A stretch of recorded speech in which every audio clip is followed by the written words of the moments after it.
Bismillahirrahmanirrahim. Di situ ada pelajaran takwa itu kadang harus ngelawan perasaan pribadi kita.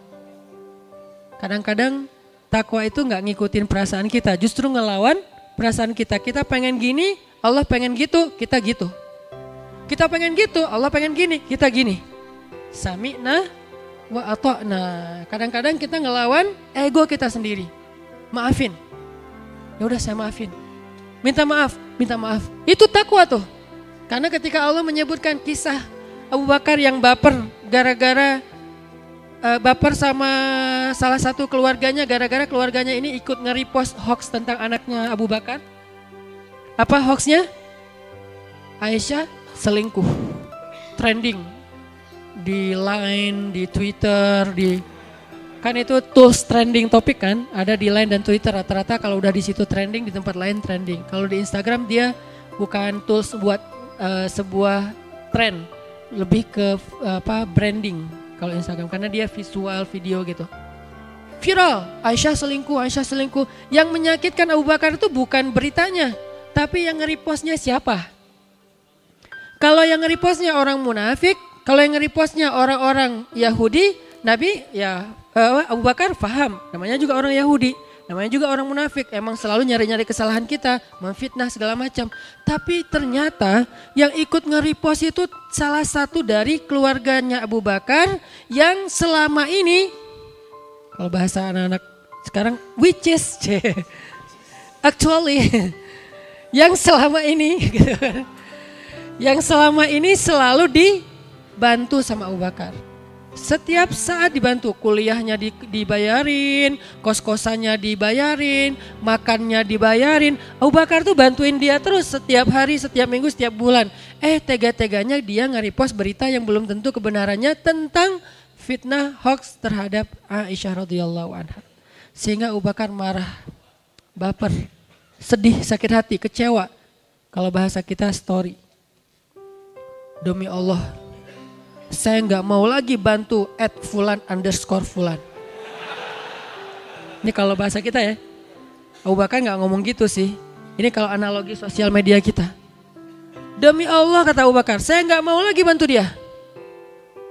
Nggak lama kemudian turun ayat di surat An-Nur ayat 22 kalau nggak salah. Kata Allah, janganlah orang yang memiliki kelebihan harta di antara kalian bersumpah untuk tidak lagi membantu saudaranya, kerabatnya, orang miskin, orang yang berhijrah di jalan Allah. Perintahnya apa? Wal ya'fu wal yasfahu. Maafkanlah dan berlapang dadalah. Nabi manggil Abu Bakar kesini dulu. Datang Abu Bakar, ada apa ya Rasulullah? Udah turun ayat tentang kamu. Masya Allah, apa ya Rasulullah? Pas dibaca, langsung Abu Bakar menangis. Kata Allah, wal ya'fu wal yasfahu. Maafkanlah dan berlapang dadalah wahai Abu Bakar. Ala tuhibbuna ayyaghfirallahu lakum? Allah menegur dengan kata-kata ini. Ala tuhibbuna ayyaghfirallahu lakum? Emangnya kamu udah gak mau lagi dapat maaf dari Allah sehingga kamu gak memaafkan sesama kamu? Langsung Abu Bakar menangis dan beliau menjawab, bala ya Rabbi, tentu ya Allah, saya masih butuh banget maaf darimu, dosa saya banyak, butuh banget ya Allah, tentu. Langsung Assalamualaikum, waalaikumsalam, pamitan dari Rasulullah, langsung pulang ke rumahnya ngambil barang-barang hadiah yang banyak, pergi ke rumah fulan_fulan tadi. Sampai di rumahnya, Fulan maafin aku ya, ini hadiah buat kamu, masih sebanyak-banyaknya. Kenapa? Apa Abu Bakar gak sakit hati? Sakit.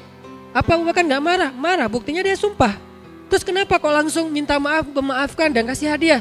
Ini yang disebut dengan sami'na wa ata'na. Inilah orang bertakwa. Bukan gak pernah salah, bukan gak pernah keliru, bukan gak pernah bikin dosa. Karena orang bertakwa gimana-gimana juga manusia, dia kadang-kadang salah. Tapi dia tuh merecovery, menyelesaikan masalahnya tuh cepet banget. Karena apa? Perintah Allah SWT, spontan gitu. Apakah kita udah mampu ngelawan ego kita sendiri? Ketika kita tahu bahwa pilihan yang harusnya kita lakukan itu justru kebalikan dari yang kita pengenin. Itu takwa. Kalau kita tahu ayatnya nyuruh gini nih, saya gak pengen aslinya. Lakukan. Sami'na wa ata'na. Dan Rasulullah di dalam konteks surat At-Talaq tuh lagi kayak gitu banget tuh. Lagi baper, lagi ngerasa gak nyaman dengan Hafsah, lagi agak sedih dengan Hafsah, lagi kayak gak bisa mempertahankan hubungan dengan Hafsah. Tiba-tiba kata Allah, bawa pulang Hafsah ke rumah. Sampai di rumah, rujuk Hafsah.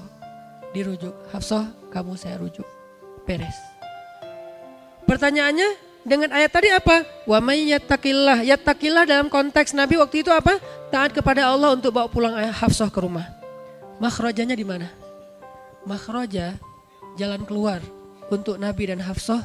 Ketika Nabi udah ngelihat wajah Hafsah yang sedih, Nabi gak tega. Karena aslinya Nabi itu sifat beliau tuh gak tegaan. Tadi beliau mentalak Hafsah tapi tidak sanggup melihat wajahnya. Sekarang udah ada di depan beliau, melihat wajah Hafsah. Ya Hafsah, kita rujuk aja, kita balikan yuk. Beres, itu makhraja. Nah kalau kita ambil adegan itu, kita balikin kepada kehidupan kita sekarang, terutama yang udah punya pasangan, yang belum, kalau bisa jangan pernah sampai mengamalkan surat ini. Cukup aja surat Ar-Rum lah ya. Wa min ayatihi, itu mah kayak gimana gitu dibacain surat itu. Tapi surat At-Tolak kayaknya gak usah diamalin deh.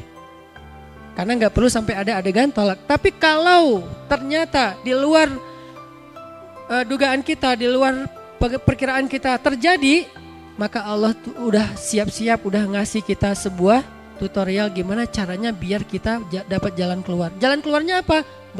Balikan, itu jalan keluar. Gimana cara biar balikan? Takwa. Takwanya apa? Ikuti cara Allah. Ikuti cara Allah gimana? Tetaplah di rumah. Ceweknya tetap di rumah. Cowoknya tetap di rumah. Ceweknya tetap berdandan. Jangan ketika udah dalam keadaan iddah, ceweknya udah gak dandan lagi. Udah kayak ditinggal, kayak meninggal, kayak cerai mati. Gak dandan, biarin aja jelek. Enggak, dandan. Kenapa? Dandan itu supaya Allah kasih jalan keluar. Ceweknya dandan. Yang tadi sebelum iddah jarang dandan, sekarang pas iddah dandan banget gitu kan ya. Wah, touch up, blush on, apa pakai foundationnya tebal gitu kayak nano coating gitu kan. Kan foundation tuh kayak nano coating kalau di mobilnya. Wah, tebal banget, kinclong gitu kan ya. Wah, udah dandan banget. Tujuannya buat apa teman-teman? Biar suaminya berkasih sayang lagi. Aduh, istri saya cantik ya. Wah, kalau gini gimana ya? Balikan gitu kan ya. Nah itu tuh makhraja, itu tuh jalan keluar. Memang kayak gitu tutorial yang diajarkan Allah, syariat kalau bahasa kita. Syariat itu kan tutorial, how to kan. Bahasa resminya syariah, jalan atau cara. Kalau bahasa kita tutorial. Kayak gitu syariatnya, ceweknya berdandan, masakin buat suaminya masakan yang enak, siapin kopi, suaminya tetap ngasih nafkah buat istrinya, tetap bekerja, pulang capek-capek. Makin dia capek pulang ke rumah disiapin makanan, makin berasa kasih sayang mereka. Kalau tidur-tiduran aja disiapin makanan kan males ya, biasa aja gak lapar kan. Tapi makin lapar di luar, makin capek di luar, pulang dipijitin, pulang disiapin air anget, pulang terus diguyur. Ya jadi kerasa gitu, yang satu capek, yang satu pengertian, kan pas tuh, klop banget kan. Yang satu capek, yang satu pengertian. Akhirnya lama-lama mereka mulai, tadi diam-diaman aja. Pak, mau dimasakin air panas? Terserah. Awalnya nih, tapi disiapin air panasnya, gak usah bete dulu, siapin. Pak udah siapin tuh air panasnya, mungkin di tempat mereka gak ada water heater misalnya. Siapin air panas, mandi, disiapin handuknya wangi. Padahal yang kemarin juga baru pakai langsung diganti lagi mumpung dalam masa iddah. Pokoknya kalau lagi masa iddah special treatment aja. Wah semuanya sampai lama-lama mulai nyaman, udah mandi pakai air hangat tuh kan badan kayak segar gitu kan. Antara pengen ngeteh, ngopi, udah disiapin di meja. Sebelahnya ada bon banyak listrik apa segala macam. Minta di reimburse. Jadi artinya kayak mereka tuh kayak bertahap karena serumah, jadi kayak ada interaksi gitu. Kebayang nggak kalau misalnya mereka beda rumah, jadi kan nggak ada interaksi nih. Karena nggak ada interaksi, akhirnya kayak nggak ada kesempatan mereka balikan. Makanya Allah membuat syariat tetap serumah, tetap dandan, tetap cari nafkah. Di rumah nggak usah pakai jilbab karena masih muhrim. Udah aja pakaiannya yang biasa kayak di rumah, kalau perlu lebih luar biasa dikit. Kalau sebelum masa iddah biasa, sekarang luar biasa gitu. Kan halal kan? Jadi saya nggak ngomong sesuatu yang negatif, ini halal. Kalau ada yang mikir macam-macam berarti itulah konsekuensi masih sendiri ya. Jadi dia kayak, wah akhirnya maaf pikirnya emang kayak gitu nih. Ketika malam hari, setelah sehari, 2 hari kan iddah itu 3 kali suci. sebulan. Kan berat buat cowok kan ya. Ngerti kan? Ya gitulah pokoknya, berat. Udah sebulan, aduh gimana ya. Mulai culang-cileng gitu kan.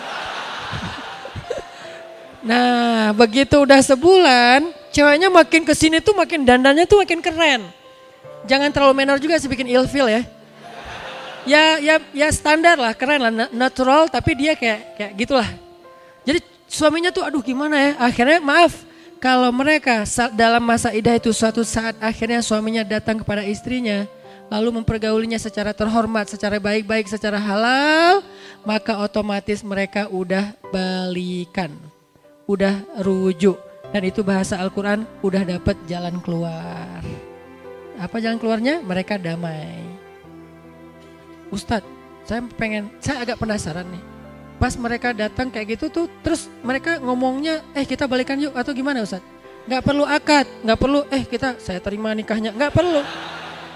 Kan kita udah cerai, enggak. Begitu mereka melakukan hubungan suami istri secara terhormat dan halal, terjaga kesuciannya, maka saat itu juga mereka sudah rujuk. Kalau nyesel setelah itu yang penting udah rujuk. Nyesel, saya semalam nggak mikir soalnya saya apa, udah biarin aja. Yang penting udah rujuk. Nah itu yang kata Allah, itu yang kata Allah makhraja, jalan keluar. Itu cuma satu kasus ya, contoh doang kayak sampel lah. Syukran ya Rabbi, syukran, hadaita qalbi, syukran.